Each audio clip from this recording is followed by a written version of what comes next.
नमस्कार दोस्तों, स्वागत है आपका इस नए वीडियो में। हमारी जिंदगी में कई बार हम खुद को एक मुश्किल घड़ी में पाते हैं। कई बार हमें बड़े फैसले लेने पड़ते हैं, लेकिन हमें यह नहीं पता होता कि वह सही है या गलत। क्या उस फैसले का परिणाम हमारे जीवन में खुशियां लाएगा या मुसीबत। लेकिन कई बार हमारे पास सही निर्णय लेने की सुझाव नहीं होते और हम जल्दबाजी में फैसला कर लेते हैं, और उन फैसलों की वजह से हमारी जिंदगी सुखमय हो सकती है या फिर हमारी जिंदगी नरक से भी बढ़कर हो सकती है।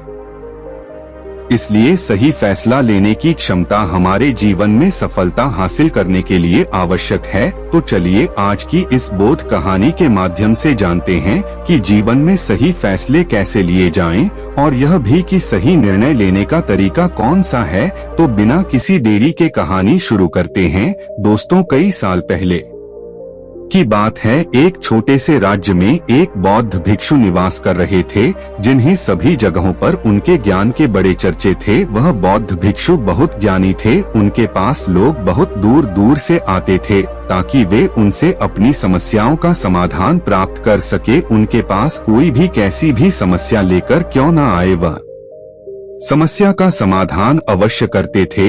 जब भी वह किसी की समस्या सुनते तो उस समस्या को बड़े ही ध्यान से सुनते समझते उसमें लीन हो जाते हैं, और उसके बाद कुछ देर के लिए वह आंखें बंद करते और समस्या के बारे में अच्छे से सोच विचार करते, और उसके बाद उसका समाधान देता है। ऐसे में कोई भी व्यक्ति उनके बारे में केवल एक ही बात सोचता था, शायद इन साधुओं के पास कोई ऐसी चमत्कारिक शक्तियां हैं जिससे यह समाधान पूछते हैं और उसके बाद हम एवं समाधान बताते हैं।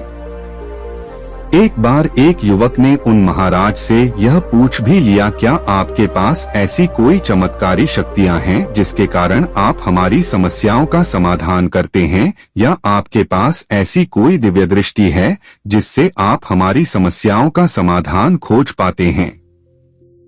उस युवक की यह बात सुनकर वह साधु जोर जोर से हंसने लगे, लेकिन उन्होंने उस युवक की बात का कोई जवाब नहीं दिया। उसके कुछ ही दिनों बाद उस राज्य में एक बड़ी अजीब सी घटना घटी। उस राज्य में एक बुढ़िया औरत रहा करती थी जो अपने पूरे घर में अकेले ही रहती थी। उसका कोई न था। उस राज जैसे होकर 4 मित्र अपने घर की ओर जा रहे थे। वे लोग दूसरे नगर में काम करके पैसा इकट्ठा करके अपने गांव की ओर जा रहे थे। यह बात बहुत पुराने जमाने की है, जब यातायात के साधन न हुआ करते थे, इसलिए वे लोग पैदल ही यात्रा किया करते थे। इसी कारण वे चारों मित्र अपने अपने धन को इकट्ठा करके अपने गांव की ओर प्रस्थान कर रहे थे। उन चारों ने अपना अपना धन एक छोटी सी पोटली में रखा था, और उसी पोटली में सबकी सारी कमाई थी। तभी उन चारों मित्रों में से एक मित्र कहता है, मित्रों, इस तरह से यदि हम अपना धन अलग अलग रखेंगे तो इससे हमारा धन चोरी हो सकता है। क्यों न हम अपना सारा धन एक ही पोटली में रख दें, जिससे हम सब इस पर ध्यान भी दे सकेंगे और हमारा धन सुरक्षित भी हो जाएगा। और जब हम अपने गांव पहुंच जाएंगे तो हम वहां पर अपना अपना हिस्सा इसमें से ले लेंगे। उन तीनों मित्रों ने उस युवक की बात मान ली और वे सभी मिलकर अपना धन एक ही पोटली में रख देते हैं, और वे सभी मिलकर अपने गांव की ओर आगे बढ़ते हैं। चलते चलते काफी समय बीत चुका था और अब रात्रि होने वाली थी। तभी आगे चलकर रास्ते में उन्हें एक घर दिखाई दिया, जहां पर एक बूढ़ी औरत रहा करती थी। रात्रि का समय भी हो चुका था और उन चारों मित्रों को रात रुकने के लिए कोई न कोई जगह की आवश्यकता भी थी। ऐसे में उन चारों ने मिलकर यह योजना बनाई कि वे लोग आज रात इसी घर में ठहरेंगे। इसलिए वे चारों लोग उस घर की ओर आगे बढ़ते हैं। उस घर का दरवाजा खटखटाते हैं। तभी सामने से एक बूढ़ी औरत दरवाजा खोलती है, और उन चारों मित्रों में से एक मित्र हाथ जोड़कर उस बूढ़ी औरत से कहता है, माता जी, हम अपने गांव की ओर जा रहे थे, लेकिन यहाँ रास्ते में ही रात हो गई और अब हम इतनी रात में नहीं कर सकते। इसलिए हमारी आपसे विनती है कि हम आपके यहाँ पर एक रात रुकना चाहते हैं। सुबह होते ही हम यहाँ से चले जाएंगे। उस बूढ़ी औरत ने काफी देर सोच विचार किया और उसके बाद वह बूढ़ी औरत कहती है, ठीक है, तुम सभी आज रात के लिए यहाँ पर रुक सकते हो, मुझे कोई दिक्कत नहीं, मैं खाना बनाने जा रही हो, कहो तो तुम लोगों के लिए भी बना दो। उन चारों ने सहमति जताते हुए कहा था। बिल्कुल उसके बाद उन चारों मित्रों ने धन की पोटली उस बूढ़ी औरत को थमा दी और कहा, माताजी, इस पोटली में हमारे साल भर की कमाई है। हम चारों ने अब तक का अपना सारा कमाया हुआ धन इसी पोटली में रखा है और अब हम इसे आपको सौंपते हैं, क्योंकि यह हम चारों से ज्यादा आपके पास सुरक्षित होगा। हम बस इतना चाहते हैं कि यदि हम चारों में से कोई एक व्यक्ति से लेने आए तो आप इस पोटली को उसे मत देना जब तक कि हम चारों एक साथ इस पोटली को लेने न आए। तभी वह बूढ़ी औरत कहती है, ठीक है बेटा, यदि तुम चारों एक साथ आओगे तब तभी मैं इस पोटली को आपको सौंपेंगे। और वैसे भी आप लोग तो सुबह यहाँ से चले जाने वाले हैं, मैं आपको सुबह ही यह पोटली थमा दूंगी। वह धन की पोटली उस बूढ़ी औरत को थमाकर चारों मित्र निश्चिंत हो जाते हैं कि अब उनका धन सुरक्षित है और वे लोग खाना खाकर सो जाते हैं। अगली सुबह जब वह चारों उठते हैं तो सभी लोग अपनी आगे की यात्रा के लिए तैयारियां शुरू कर देते हैं। उन चारों नौजवानों में से एक नौजवान थोड़ा सा बदमाश था। वह अपने उन तीनों मित्रों से कहता है, भाइयों, इस बूढ़ी औरत ने हमारी रात भर खातिरदारी की है, हमें अच्छा भोजन खिलाया, सोने के लिए अच्छी जगह दी, रात भर यहाँ सर छुपाने के लिए एक अच्छा मकान दिया और हमने अब तक उसके लिए कुछ नहीं किया। वह बूढ़ी औरत अकेले ही खेतों में काम कर रही है। क्या हम सभी यहाँ से जाने से पहले इस बूढ़ी औरत की मदद नहीं कर सकते? उस बदमाश नौजवान ने मन ही मन यह योजना बना ली थी कि वह किसी तरह से भी उस बुढ़िया से पोटली हासिल करके ही रहेगा। बाकी के तीनों मित्र उसकी बातों में आ जाते हैं और वे सभी मिलकर उस बुढ़िया की मदद की करने अर्थात खेतों में काम करने के लिए चल पड़ते हैं। वे सभी मिलकर खेतों का काम कर ही रहे थे कि तभी वह बदमाश नौजवान अपने बाकी तीनों मित्रों से कहता है, मित्र, मुझे जोरों की प्यास लग गई है, मैं जरा उस बूढ़ी औरत से पानी मांग कर लाता हूँ। वह बाकी मित्र भी अब काफी थक चुके थे, उन्हें भी जोरों की प्यास लगी थी, इसलिए वह तीनों मित्र उसे वहाँ से जाने की अनुमति दे देते हैं। जैसे ही वह बदमाश उस बूढ़ी औरत के पास पहुंचता है, वह उस बूढ़ी औरत से कहता है, माताजी, अब हम यहाँ से जा रहे हैं, कृपया करके हमारे धन की पोटली हमें वापस दे दें। इस पर वह बूढ़ी औरत कहती है, नहीं नहीं, जब तक तुम चारों एक साथ ना हो तब तक मैं वह पोटली किसी को नहीं दे सकती। तुम्ही ने तो कहा था कि जब तक हम चारों एक साथ न हो तब तक यह पोटली किसी को नहीं देनी है। तभी वह बदमाश उन तीनों की तरफ इशारा करते हुए कहता ही लाओ। उन तीनों ने सोचा कि हमारा मित्र हमारे लिए पानी लाना चाहता है, इसलिए वह हमसे आज्ञा मान रहा है। तभी उन तीनों मित्रों ने इशारे में उस युवक से कहा, हाँ हाँ ठीक है, ले आओ। यह देख उस बुढ़िया को यह लगने लगा कि अब ये चारों यहाँ से जा रहे हैं और यह अपनी पोटली मांग रहे हैं, इसलिए उस बुढ़िया ने वह कोट लाकर उस बदमाश के हाथों में रख दिया और वह बदमाश उस पोटली को लेकर वहाँ से चला गया और बाकी के तीनों मित्र अपने खेत के काम में व्यस्त हो जाते हैं। कुछ देर के बाद जब वह तीनों खेत का काम करके वापस लौटते हैं और बुढ़िया से कहते हैं, माताजी, हमारा मित्र जो यहाँ पानी पीने आया था वह कहाँ गया? इस पर वह बुढ़िया कहती है, क्या वह पानी पीने आया था? पर वह तो कह रहा था कि हम चारों जा रहे हैं, कृपया करके हमारे धन की उथली हमें थामा था। तब तीनों बड़े आश्चर्य होकर उस बुढ़िया से कहते हैं, माता जी, हमने भला कब कहा? वह पोटली मांगी थी, हमें तो प्यास लगी थी और हमने पानी के लिए इशारा किया था। तभी बूढ़ी औरत उन तीनों से कहती है, परंतु अब तो वह पोटली लेकर जा चुका है। तभी वह तीनों मित्र सर पकड़कर रोने लगते हैं और कहते हैं, माता जी, उसमें हमारा सारा कमाया हुआ धन था जो वह अकेले लेकर भाग चुका है। हमने तो आपको कहा था कि जब तक हम चारों एक साथ न आए तब तक आपको वह पोटली किसी को नहीं देनी है।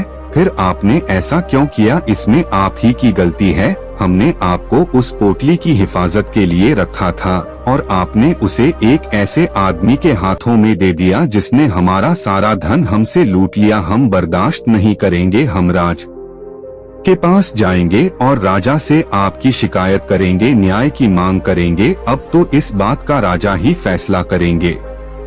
तीनों नौजवान क्रोधित होकर राज दरबार में पहुंच जाते हैं और अपनी सारी समस्या उन राजा को बता देते हैं।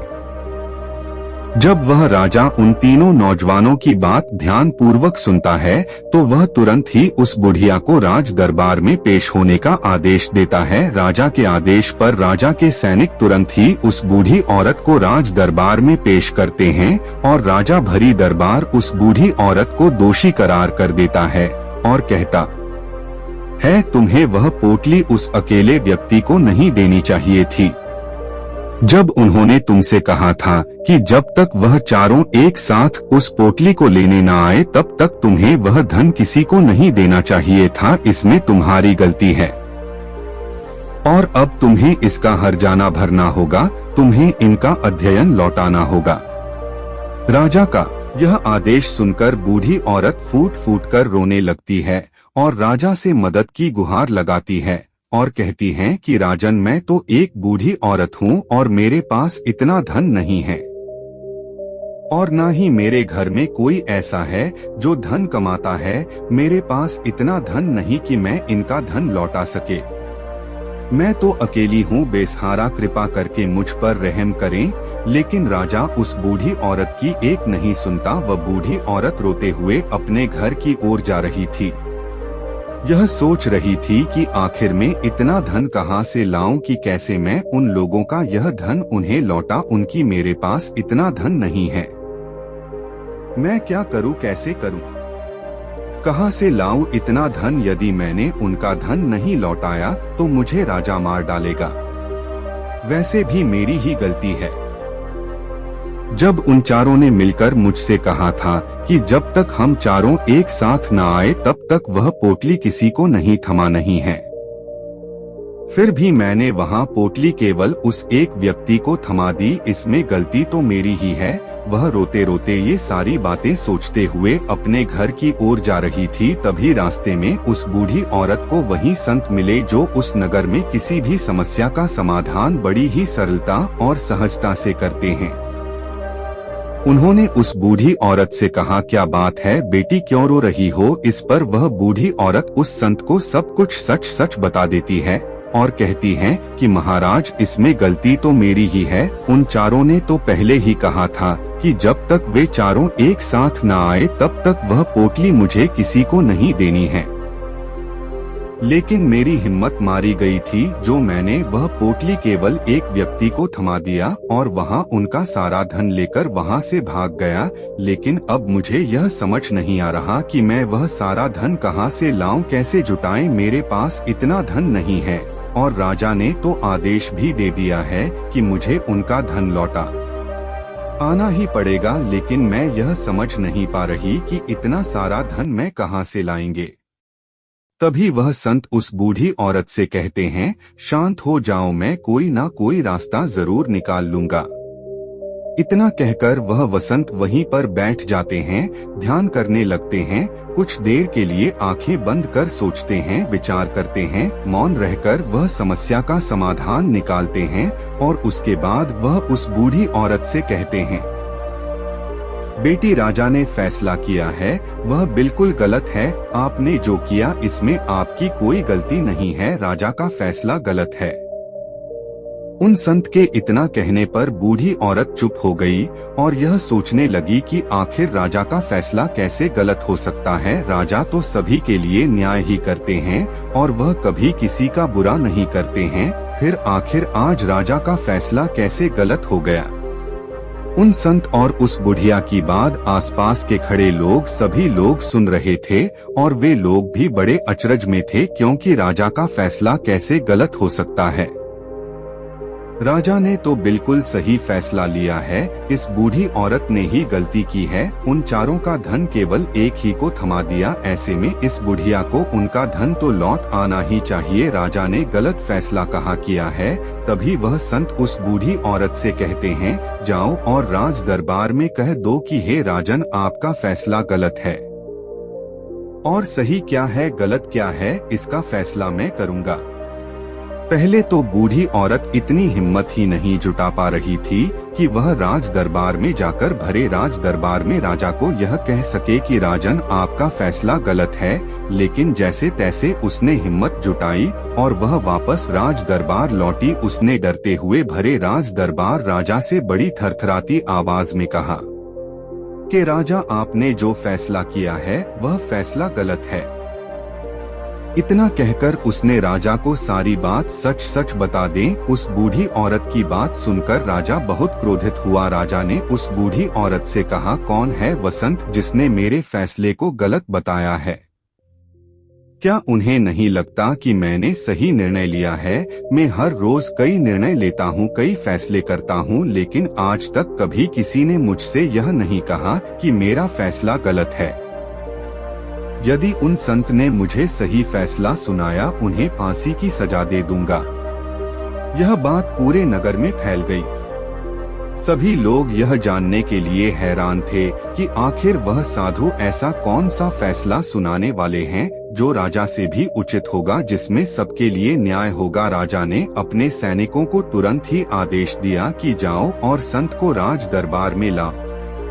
राजा की आज्ञा के अनुसार वे सैनिक तुरंत ही उन संत को लेने के लिए निकल पड़े। वे लोग कुछ ही देर बाद उन संत को लेकर राज दरबार पहुँचे। राज दरबार में सभी लोग उपस्थित थे और सभी लोग उन संत के फैसले का इंतजार कर रहे थे। उन संत को देखकर राजा कहता है, महाराज, आपको ऐसा क्यों लगता है कि हमने जो फैसला किया है वह गलत है? इस बुढ़िया ने यह वादा किया था कि वह चारों लोगों को एक साथ ही वह पोटली जमाए कि फिर आखिर उसने अपना वादा क्यों तोड़ा? इसने यह गलती क्यों की कि इसने केवल एक ही को पोटली थमा दी और वह उनका सारा धन लेकर यहाँ से भाग गया? तो क्या इसमें इसकी गलती नहीं है? क्या इससे इनका धन नहीं लौटाना चाहिए? इस पर वह साधु बड़ी विनम्र से राजा से कहते हैं, हे राजन, की आपका फैसला था, लेकिन मैं आपसे कुछ कहना चाहता हूँ। इस पर राजा कहता है, ठीक है, कहीं आप क्या कहना चाहते? इस पर वह साधु बड़ी विनम्रता से राजा से कहता है, हे राजन, जैसा कि वादा किया गया था कि पोटली एक साथ उन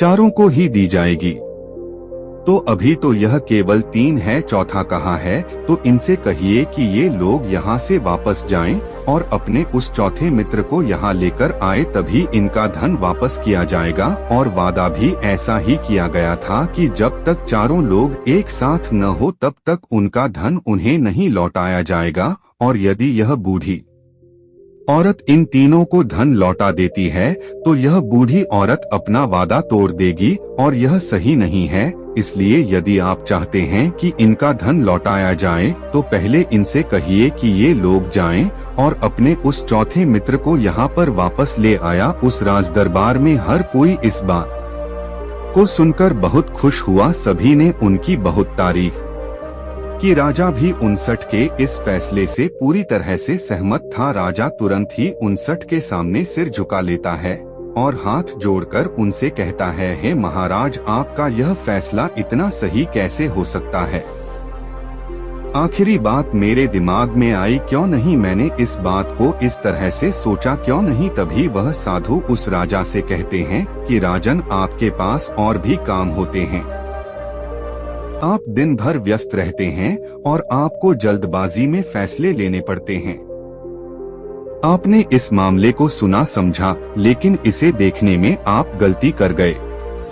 इससे आपने केवल ऊपरी तौर पर देखा, आपने इसकी गहराई तक जाने का प्रयास तक नहीं किया। यदि आपने इस मामले की गहराई को देखा होता, समझा होता, तो आप भी इसी नतीजे पर आते हैं। जब तक हम किसी मामले की गहराई तक नहीं जाते तब तक हम उसका सही समाधान नहीं निकाल सकते हैं।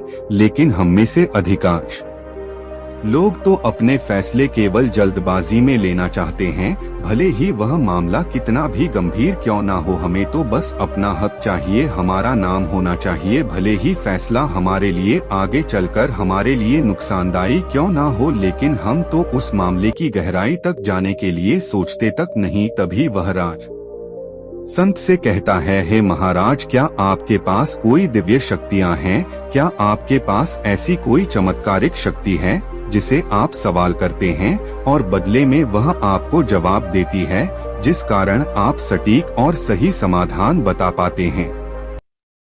राजा की यह बात सुनकर वसंत मुस्कुराने लगे और राजा से कहते हैं, हे राजन, यह सवाल मुझसे कई लोगों ने पूछा है और मैंने कभी किसी का कोई जवाब नहीं दिया, लेकिन आप इस राज्य के राजा हैं, इसलिए मैं आपके इस प्रश्न का उत्तर देता हूँ। आप में से कई लोगों को यहाँ ऐसा लगता है कि मेरे पास कोई ऐसी शक्तियाँ हैं जिससे मैं बात कर सकता हूँ, जिससे मैं कोई भी समस्या का समाधान पा सकता हूँ। लेकिन मैं आप लोगों को एक बात सच सच बता देता हूँ, मेरे पास ऐसी कोई शक्तियाँ नहीं है। मैं तो केवल हर मामले की गहराई तक सोचता हूँ, उस बात पर विचार करता हूँ, और जब मैं विचार करता हूँ तो मेरे सामने कई सारे समाधान आते हैं, और जो समाधान मेरे सामने आते हैं मैं उन पर भी विचार करता हूँ, उनके बारे में भी गहराई तक जाता हूँ। और जब मुझे लगता है कि इस समस्या का समाधान यही होना चाहिए, तभी मैं समाधान उस व्यक्ति को देता हूँ ताकि वह अपनी समस्या का समाधान कर सके। अब आप ही सोचिए, आप जल्दबाजी में यह फैसला लेकर इस बुढ़िया का जीवन पूरी तरह से बर्बाद कर देते। हमारा पूरा जीवन केवल एक फैसले पर निर्भर करता है। यदि वह फैसला सही हुआ तो हमारा जीवन अच्छा बन जाएगा, और यदि वह फैसला गलत निकला तो हमारा जीवन नर्क से भी बदतर हो सकता है। इसलिए यदि आप सही और सटीक फैसला लेना चाहते हैं तो आपको मौन रहना सीखना पड़ेगा। मौन रहकर उस पर विचार करना सीखना होगा, क्योंकि हमारे फैसले ही हमारा भविष्य तय करते हैं, हमारी जिंदगी का अगला पड़ाव तय करते हैं।